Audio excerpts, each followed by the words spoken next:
for Shraddha, the idea that Shad, our director, and Vaibhavi, our choreographer, had was that we should do this red lehenga with a black tied knot shirt.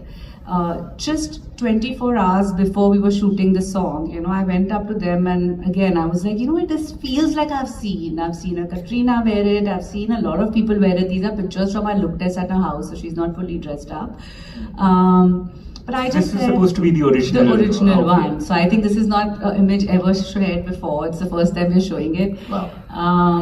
And I was like, why don't we give her shorts? And they were like, but that's so ordinary. I said, what if we do something fun and, you know, don't give her ordinary shorts?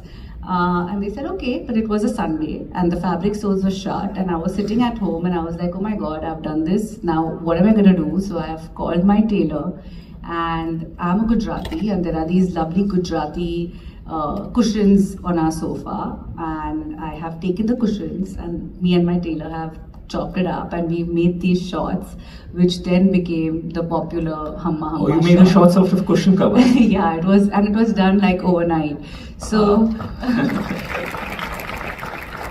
so yeah, so it's things like this, you know, which we've added tassels that were lying. Like all this is, you know, work from home scene in the middle of a Sunday afternoon, evening. And the next day I was just hoping that they don't go back to the red mirror work skirt, because if you see a red color is going to be more attractive, mirrors are going to be more attractive than this. But eventually they all went ahead with this modern idea and they all felt like it would be something that's good.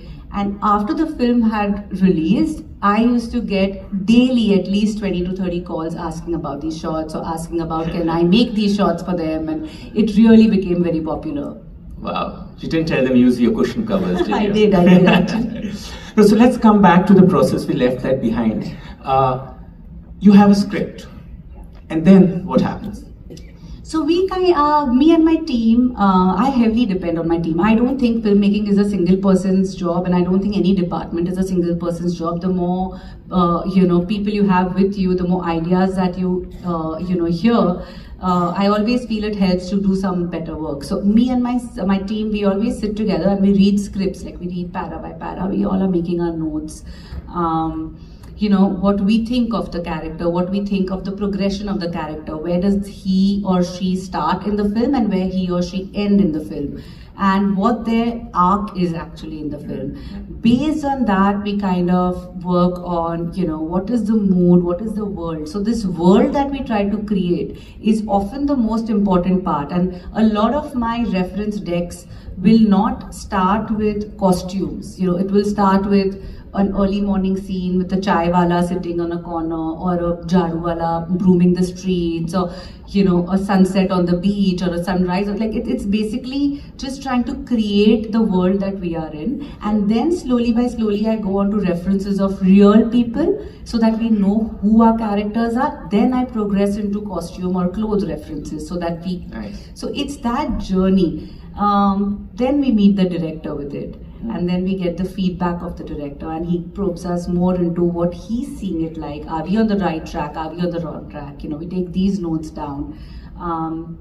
Usually you know, you always go with what the director says, because I feel like he's written the film and it's his vision, and my job is to not make the best looking costume or the best looking outfit. My job is to make the correct looking outfit, which is going to convert his character seamlessly into his actor seamlessly into the character. So that's the process. And then after this whole process of, you know, making references for each and every actor, we also make references for the groups of backgrounds. Like suppose there is a dance sequence, or suppose there is a wedding sequence happening, or a funeral happening, or a political rally. So we have these bunch of references for all of that are we going to, you know, when you have not done Guru, but the fact that you see hundreds of black umbrellas opening at one point, it's a visual treat. So these are the kind of things that you see, where can you, you know, insert in a film where it is seamless, it doesn't look forced. That process takes a lot of time, and that's the main process, because it's like the foundation of your film. Right. And you make sketches with your computers to demonstrate it to the rest of the crew. You source this, sometimes you have to create things. So costume designing is a mixture of creating, sourcing, buying, stealing outfits, you know. It's what the character demands. So in a film like Urmi or a Punniyin Selvan, we did work with a lot of sketches. In a film like Sanju, you would work with actual references of what Sanjay Dutt. Because it's a biopic. It's a biopic. So, and then that's the film where you would probably either make clothes that match the references, or you would probably go and buy clothes. So see this film from this is one of the stills from Sanju. So you see Sanjay Dutt on your left and then you see Ranbir on your right. This was of course something that we had to create to match in, you know, the closest that we can. And we did this through the film. So this was, I think, the 70s. And then when in the 80s he puts on, this was again one of the things that we took from one of the magazine covers and we replicated it to the T. So usually you would never replicate anything and you would make it your own, but in a biopic you try to make it as close as possible, and even the hair and makeup department plays a very big role. Here we see him start bulking up, so it's like sometimes when I just look at this, for me also it looks like the same person, and then, you know, it feels like, okay, no, there are two different people, but we've gone very close. We kind of have taken the same cut of the ganji, you know, added that gold chain. In this particular film, we added, now when you look at this costume, this was the 80s, you don't realize, but what we've done is we've added fake shoulder pads. Of course, Ranbir has worked on his body and he has become leaner, but to give him some aid from the costume side, there are things that we add internally which are not always visible on the screen. So my job is not to only make things look beautiful, it's to help the actor transform into the character. In the phase after this, again, he goes lean, he's in jail. This was the part, he was wearing loose shirts. We're kind of trying to replicate what we see. And the finality of it, when we see the Munna Bhai phase, is when he's very big, the orange shirt. So here it's a full padding that has been given to Ranbir, and you see the hair is changed, the nose is changed. He has a whole body padding, even his thighs have padding, his stomach has padding, his arms have padding. So you transform the actor in that way. And then the finality of this was the jail release outfit, which was this particular one, where again we went closest to, you know, getting the same linen, making sure that the linen looks as you know, worn out as what Sanjay Dutt's linen shirt looked like, the same shade of blue jeans, adding a lot of it comes from the character side. So in this particular phase, what Ranbir realized was that though his look looked correct, there was something amiss, and he would see these videos of Sanjay Dutt and he used to walk in this particular manner, and Ranbir realized that the minute he put a pebble inside his shoe, he could get that walk. So he actually did that. So it's like a collab, the hair, the makeup, the wardrobe, the director, the actor. It's a whole, you know, so when you see this was basically the transformation where he goes thin to fat, where, you know, the 80s to 2000s. No, it's remarkable. You know, I mean, this, of course, he's playing Sanjay Dutt here, which we all know about, but sometimes just one accessory or one, you know, something that a character wears suddenly helps the actor find the character. You know, this happens a lot of time. And it's the most important part that, you know, when the actor is wearing the costume and standing in front of the mirror, if they forget themselves and they can see only the character, that's when our departments have done the correct job. What about budgets, Eka? Sometimes, you know, the director wants to create the world, but he doesn't have the resources to. So budgeting is the next important thing, you know. See, like I said, the director has a vision and our job is to aid him in every way possible so that he can achieve what his vision is. While his vision, what we want to make might cost a lot of money, and we don't have that kind of budget. It's not a point in life where you sit and you say, okay, I can't do it because I don't have the budget and it's not possible. You kind of figure out a way to do it. In filmmaking, there is no no's, you know, you have to figure it out. So you get the same result, but you find other resources. You see how you can make things look similar on screen, but not be as expensive. Be it a fabric choice, it can have the same kind of shine, but maybe instead of going for a silk, I'm using a art silk. Instead of using handmade embroidery, I'm going to do machine embroidery. So you kind of understand your tactics, you take your time. You tell the director that I hear what you're saying and I don't have the budgets to give you this, but I'm going to figure it out. I might not be able to give it to you in 5 days as promised. I will take 8 days, but give this time to me because I'm going to figure it out. And you figure it out. Nice. Ikavi, you just spoke about how costume design or anything in films is a work of collaboration.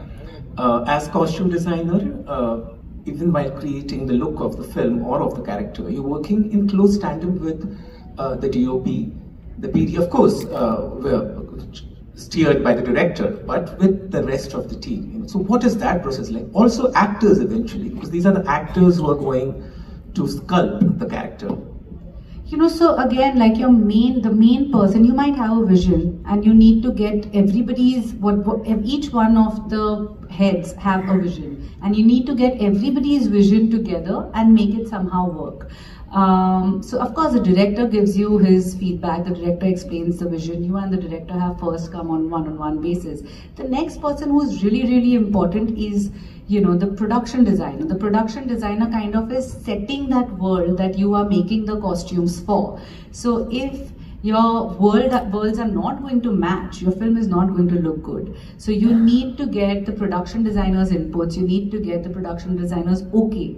And I have been really lucky that I've gotten a lot of production designers to be my mentors and all. I almost, like Sharmishta Roy, and I've always gone to her and showed her my decks and I've shown her, do you think I'm on the right path? Do you think this color is going to jump? Do you think this texture is going to work? And once I get her okay, the next person who's really important to get her okay from is the DOP. Because what the DOP does is while the production designer is going to make your costumes work in the world that he or she is creating, the DOP is going to give light to your fabric. And how your fabric reacts, how your colors react to light is very different from where you see it with the naked eye. So he's the actual magician. And Ravi Varman, I believe he was here yesterday. Ravi Varman's done such magical work for me. Sometimes I have chosen a wrong color, a very bright color, and he's fixed it for me in post, So the DOP can actually become your best friend, where he'll kind of hide the things that you've done wrong or point them out to you. So like when we do collaboration, you work in a collaborative way with different heads. In Rocky Rani was the first time. It was beautiful because I was working in collaboration with another designer, and it was Manish Malhotra, who's like, I feel he's the biggest genius we have when it comes to costume design. He's iconic, and it was so good to actually get so much to work with him because you learn so much, and I feel that's the one thing you should never give up is stop learning. While he was doing Rani's costume and I was doing Rocky's costume, we were always working on what's going to look good together. And Rocky Randhawa, I feel, is my most favorite character that I've ever worked on. He starts with being this flamboyant guy, unapologetic about his brands. He feels like his identity is from the brands he wears. He wears head to toe, he's in expensive clothes, he's showing his cleavage, he is masculine but in a garish way, and he feels like this masculinity can only happen with certain way of dressing. He doesn't understand the normal way, he feels like he won't be the Rocky Randhawa if he would not be wearing clothes like this. But at the same time, he is also somebody who is scared of his father, and so his office clothes, every time he's going to office, it's still Rocky's clothes, but you will find that it's a high neck t-shirt or it's a blazer, but he's still matching his cars with it. He's still very pompous and very loud.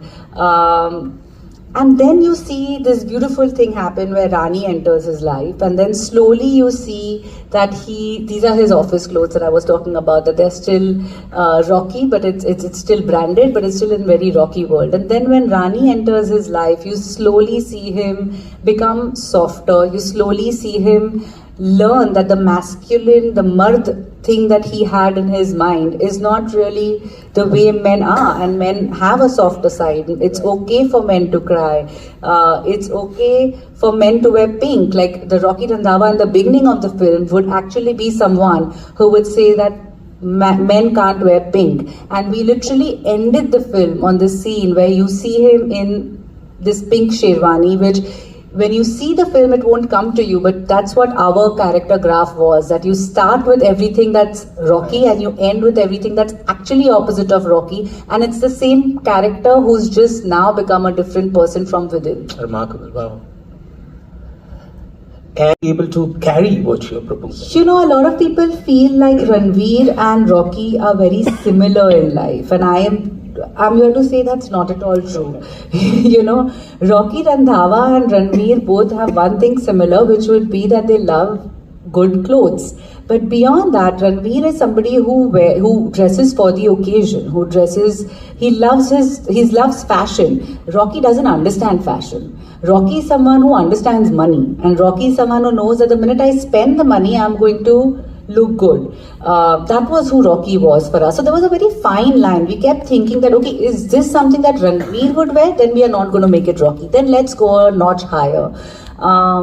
Also, you know, it's very difficult to get these clothes because you don't always have the budgets to get these clothes. So then you have to even collaborate with these international brands. We were sourcing for Rocky Rani in the midst of COVID.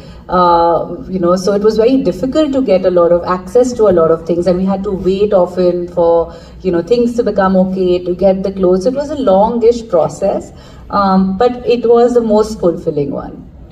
I think there at different phases there have been different characters, but the top 2 or 3 that come to my mind is first time I actually loved a character in any of my films was Tara, which was in Okay Kanmani.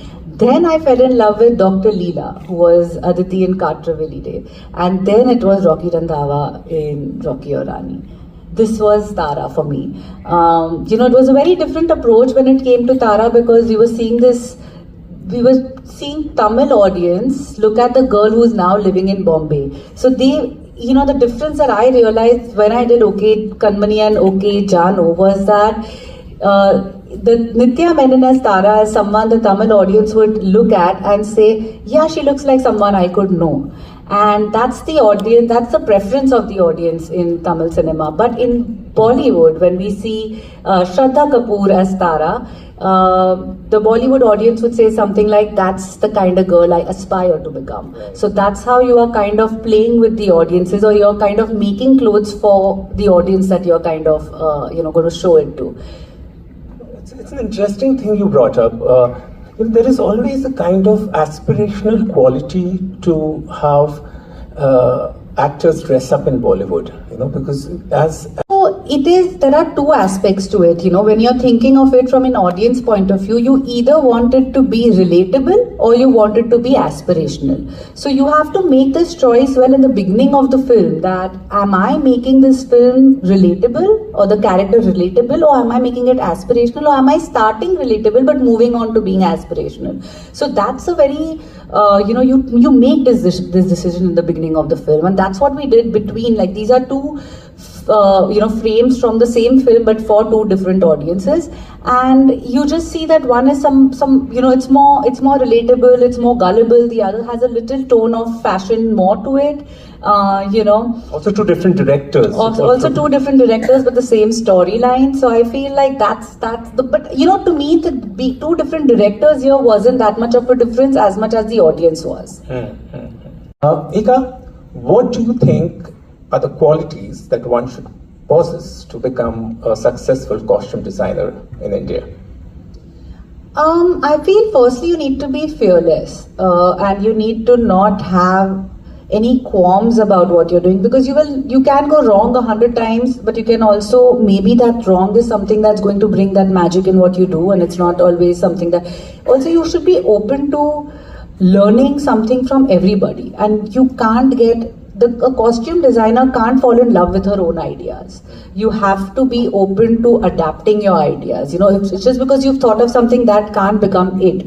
Many times the actor might hate it, and the actor might say, I'm not going to wear this, and then what do you do? So you have to kind of understand why is the actor coming with such a strong notion, and be flexible enough to change it. So I feel you have to be fearless, you have to be flexible, you have to not only love fashion but also love film, because a costume designer is not here to make good clothes or to make the clothes the hero of the film. They're here to make the hero of the film become a character very flawlessly by dressing a certain way. So you can't love fashion more than film. You have to love film more than fashion. Right. And I feel Manisha's best friends in the film are his cinematographers, and out of all that I have worked with, and he has a beautiful relationship with each and every one of them, but every time I have seen him with Santosha, and that's been on 2 films, which has been Ravan and Chekasivatavanam, they are both like children on set. They are talking about films with so much enthusiasm. They're talking about frames with so much enthusiasm. They speak in a language which most of us don't even understand. There's just some actions and, So I feel, and also, so Santosh sir has been very, very special also because he gave me my brief. Yeah. So though I have worked with all of them and my relationship with each one of them has been beautiful. With Ravi K. Chandran also I did 2 films. I did OK Jano and I did Thug Life right now. So I feel with Ravi Varman it's been beautiful, and he's actually rectified my work many a times, and I've again worked with him in Bollywood and in Tamil cinema, where I worked with him on Sanju, and I did Manisha's Punniyin Selvan, and I believe one more. And PC sir was just, I think he's this silent person who just lets you do what you're doing, and as long as you're okay, he's fine. But if something's wrong, he's going to call you off, So I feel like I've learned so much from each and every one of them, but the person I've enjoyed seeing most on set with Mani sir has to be Santosh sir. In all these... It is extremely helpful, but I also feel sometimes that I refrain myself from depending on AI, because you can let it aid you, but it can't convert your job fully for you, and that you have to be very mindful of, because otherwise you will start using your own imagination very less. And the minute you start imagining less, I feel your magic's going to disappear.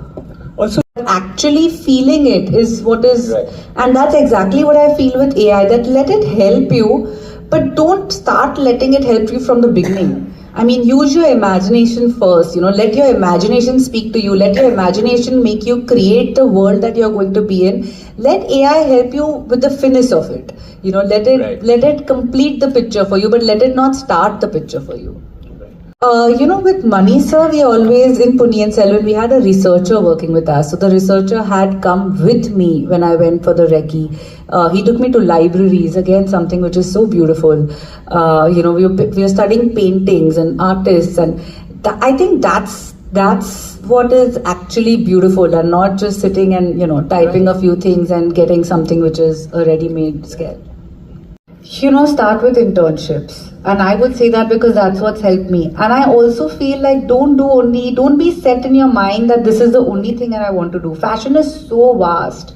You can work in textile, you can work in construction, pattern making, you can work in as a costume designer, you can work as a stylist, you can work as a visual merchandiser. So I feel like the first 2 or 3 years of your career shouldn't be your final destination. The first 2 or 3 years of your career should only be to do internships. And even the interns who work with me, as soon as 3 months are over and they tell me that we want to join you as an assistant now, and I say no, go do 2-3 more internships, and if you still want to come back, my doors are open for you, but go and explore first. So that's exactly what I would recommend to a student like you, that explore and try to do as many internships as possible, because that will actually tell you what you're good at and also what you're enjoying. Sometimes you might be good at something but you don't enjoy it as much.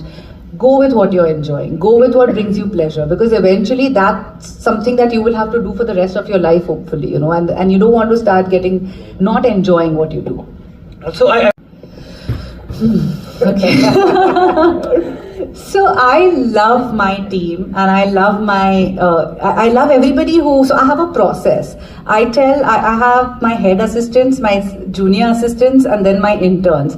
So I let my head assistants hire the junior assistants, and I let my junior assistants hire the interns, because I feel like if I'm not going to be able to directly sometimes work with them, if I'm going to be busy talking to the actor or the director or busy with those meetings, it's my team that actually need to get along well. So that's the process that I hire. But what I have seen of late is that while Gen Zs are really quick with things like AI, or with kind of making things easily available. They're very resourceful. If I need to get something down from Paris, I won't be able to do it, but you get the Gen Z to do it, and they'll find somebody, or they'll crack some courier service, and it will be in your hands within the next 24 hours. So I feel they're extremely resourceful. I do feel that sometimes if things are difficult, they tend to give up a tad easily than what others would.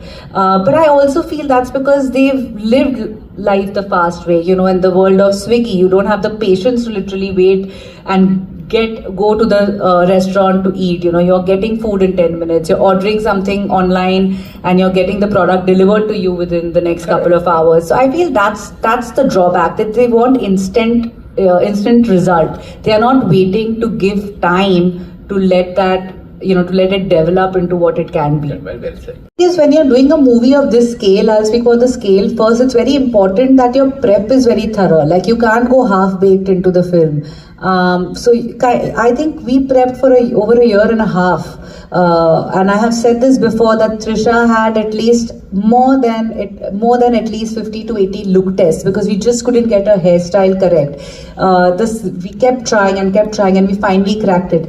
The similar thing goes with color, especially in a period film. You don't want to use synthetic dyes. You want to use vegetable dyes because they translate on screen in a particular way.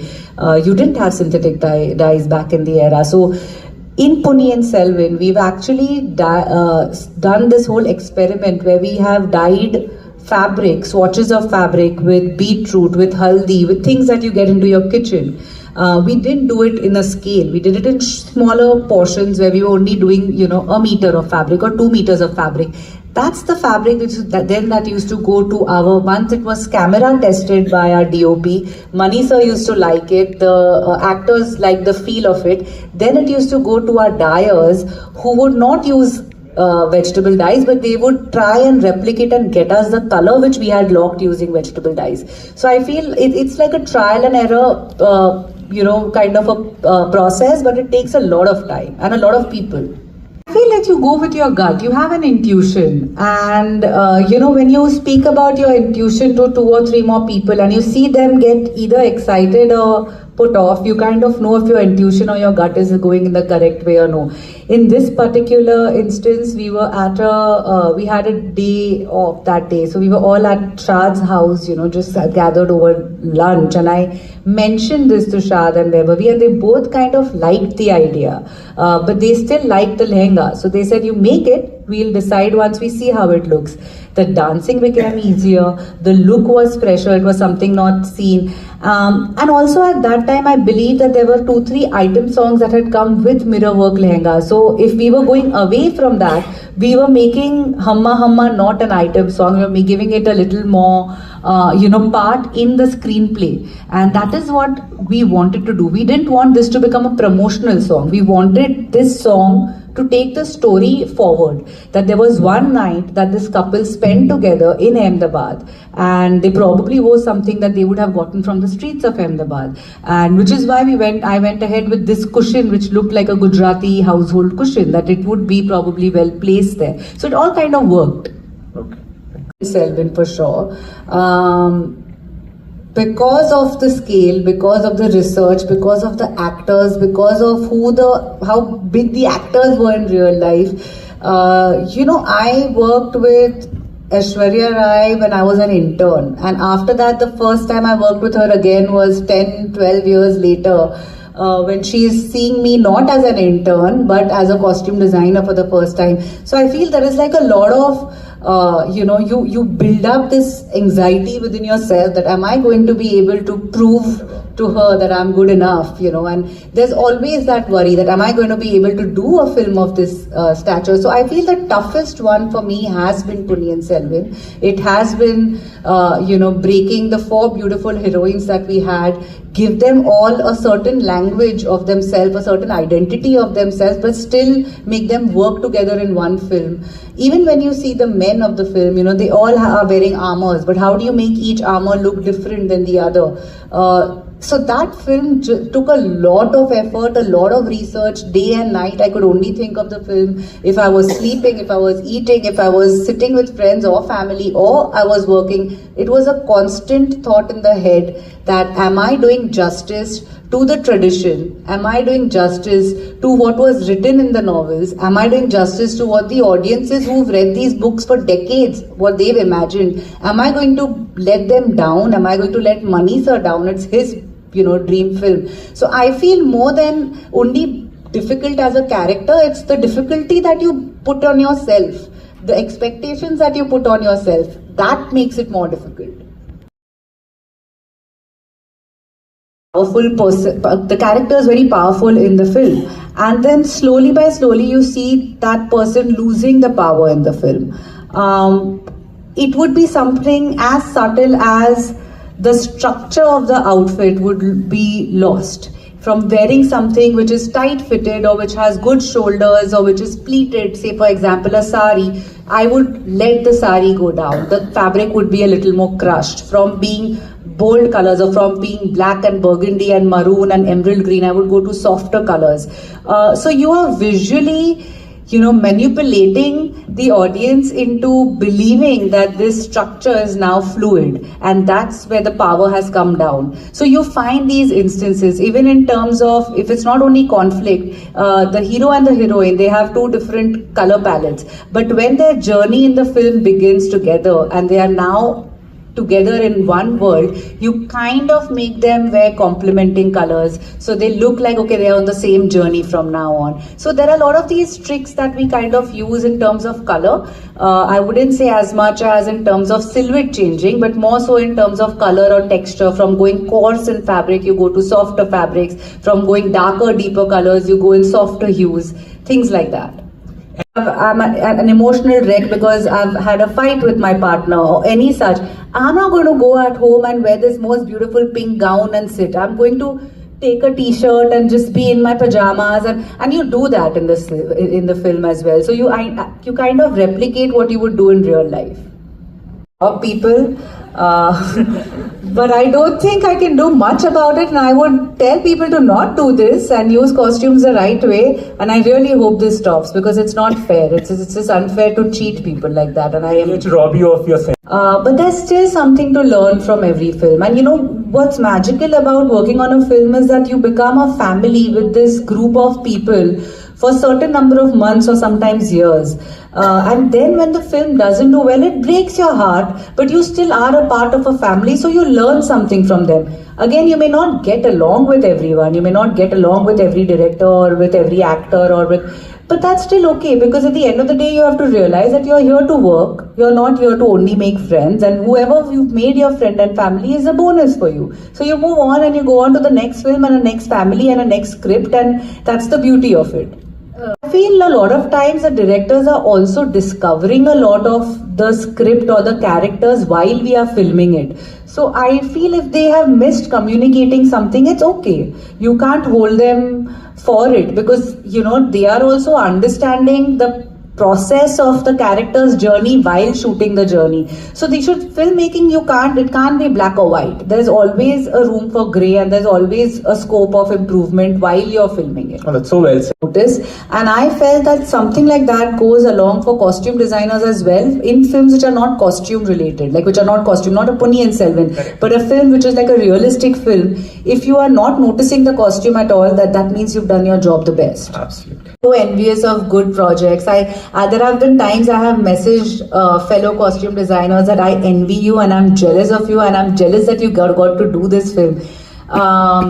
Right in the beginning of my career, there was a film, Highway was a film that I would have wished that I had done. I loved Highway. I love Ram Leela. I love all of Mr. Bansali's films. There are so many films that I see, and sometimes I'm in awe of, Sam Bahadur recently. I love that. Even when you see few OTT series, sometimes you feel like even Delhi Crime, which is like just nice. A uniform-based film, but it has so much gravitas and it is so heavy-weighted that I feel maybe if I was associated with it, I would have really enjoyed it. So there are films like that. Nice. Like you need to communicate with your costume designer what your views are about your character and how you see your character grow, change through the film, what the arc is, and then your costume designer needs to come back to you with certain visual references to see and gauge what your instincts are when you see those references. Are you vibing with it? Are you not liking certain parts of it? Do you want to change it? It has to be a to and fro process. Thus, we have the cinematographers present watching this look test, and they give us feedback right then and there. So, because earlier on we show them sketches and we show them swatches, but when the whole outfit or costume is made, the totality of it might not work with them. So often, in fact, Ravi sir tells me that, suppose it's a full black outfit, he'll say, can you give me a cut of gold or red or something in the middle somewhere so it breaks, it doesn't look like a blob or a box. So there are these, feedback, not necessarily only to color or texture, but sometimes even to the design of it, because he's he's imagining that this is not, if I go tight on this frame, I'm not going to get any detail. So he'll tell me, can you do some little work around the neck so that when I'm going close, I get some hint of texture, some ornamentation, or can you give a necklace or a ring in the finger because I'm going to do a tight shot of the hand, which I wouldn't have known, because when I'm seeing the character on a whole, they are looking beautiful. I have missed the fact that, okay, the foot is going to be, it's going to be a tight shot of just the feet, and maybe I should give an anklet. So he's not only always telling me only about the correct color and the texture, but also how he's going to frame it, and for that frame what I need to do. School. So we decide this very early on, that what color school are we going to? Are we going to go contrast or are we going to go similar palette? We kind of decide this very early on in films. In a lot of Mani Ratnam films, how it works is we are not looking at the color wheel at all. We are looking at Rembrandt, or we are looking at Anjali Ella Menin's paintings. We are looking at some or the other painting, and we choose one painting or two or three paintings to tell us that, okay, this phase of the film, this is going to be the color palette. Now this painting has 10-15 colors. We use all the shades of these 10-15 colors, but we only stick to that. So you kind of, it's between the production designer, the cinematographer, the costume designer and the director. You know what colors you're going to play with. Is it going to be shot in sepia? Is it going to be shot in black and white? Is it going to be shot high contrast? So the cinematographer also helps you decide that. And the emotions are very important. That what emotion are you trying to show? What are you trying to emote? If the emotions have to be that of love, or the emotions that is supposed to be that of hatred or anger or power, all these different emotions we connect with different colors. So based on these multiple things, you decide the color palette. See, in Ponniyin Selvan, if you see Vikram sir's character, as opposed to when you see say Karti's character, you will see that for Vikram sir we wanted him to, or Jayam Ravi's character, they were brothers. So for Vikram sir we wanted him to always see anger. He was angry that he had lost love so early in life. He was powerful. He was always agitated. So we use these bold colors which are red and black and navy, and that for him. Whereas Jayam Ravi's character was very calm, was the prince for the people, was very soft spoken, was very sweet as in nature and very just.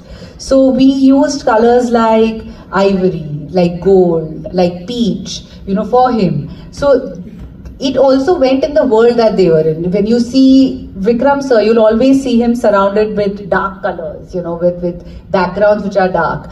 When you see these, like it's black, the jewelry is stark, there is contrast.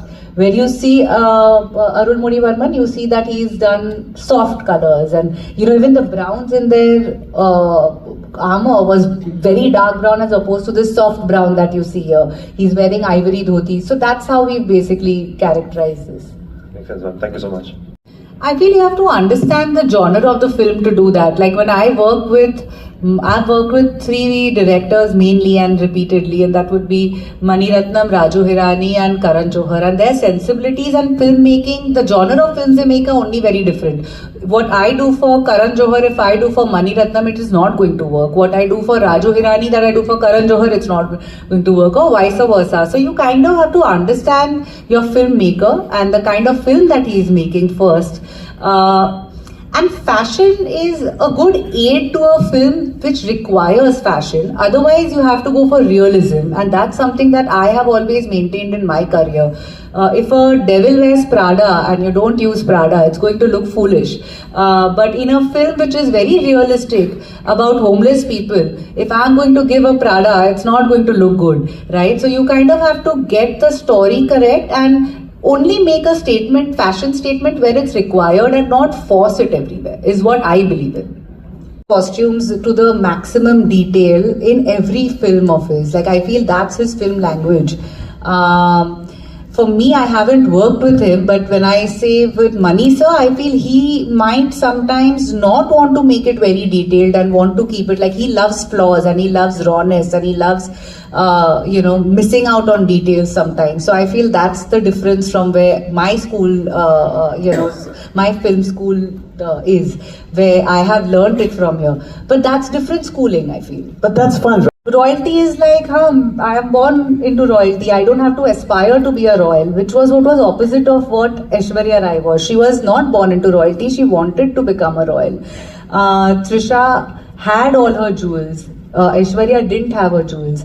Aishwarya was very, Nandini was very, she's a seductress. She uses her beauty to enchant people, to reach the ladder up. In the other side, Trisha was very uptight. She was very just. She was very... So you see that. When we did Trisha's costumes, you'll see fine pleats. When you see Aishwarya's costume, you'll see drapes. When you see... Aishwarya had a mysterious characteristic about her. So a lot of times, even when we are filming her, you'll see her through fabric. Even their hair. For Aishwarya, even though she has that side corner, we've left some loose hair. Trisha has a tight updo. That uptightness makes you see that she's strict, she's firm, she's erect, she's just, she's royalty. And the other one is playing to become royal. So I feel you kind of, when you see the two, even in the face-off sequence which you're seeing right now, which was the most interesting sequence for me, Aishwarya has come in the face-off sequence wearing every jewelry that she owns, wearing a color red, so that she shows that, okay, I have arrived. Whereas Trisha, who's already royalty, is wearing her golds, is walking sweetly as, this is my life, I don't need to prove anything to you. So that's the difference in their mindset, which we've kind of played with using these colors and using this jewelry in the face-off scene. And I feel this was the one scene which probably from the beginning of when we started working, Mani sir and I used to have most conversations about that, how are we going to show these two different in the face-off scene. It's called NH10, and Anushka Sharma wore one outfit through the whole film, and it had to still look good from the beginning to the end of the film. You'd look good in the sense it had to look correct, and the audience shouldn't have gotten bored looking at it. So it was done by picking out stuff from real people, whereas in a natural way of doing a film was like this would have been like, it's winter, let's give her a leather jacket, let's give leather boots, let's make it fashionable, skinny jeans. We didn't do that. We were like, okay, let's be real about it. If you're traveling by car, you're on a road journey, going to a cold place, you're going to wear jeans and you're going to wear a hoodie. So that's exactly what we did. We just kept the t-shirt inside to be striped, and we kept a yellow hoodie. So even when she's running through the jungles in the night, that yellow catches some light and you can notice it. And even if she removes that hoodie, the stripes would still be noticeable and it won't go amiss. So I feel even though there was only one costume in that film, layering was done in such a way that it helped last the entire film without it becoming boring.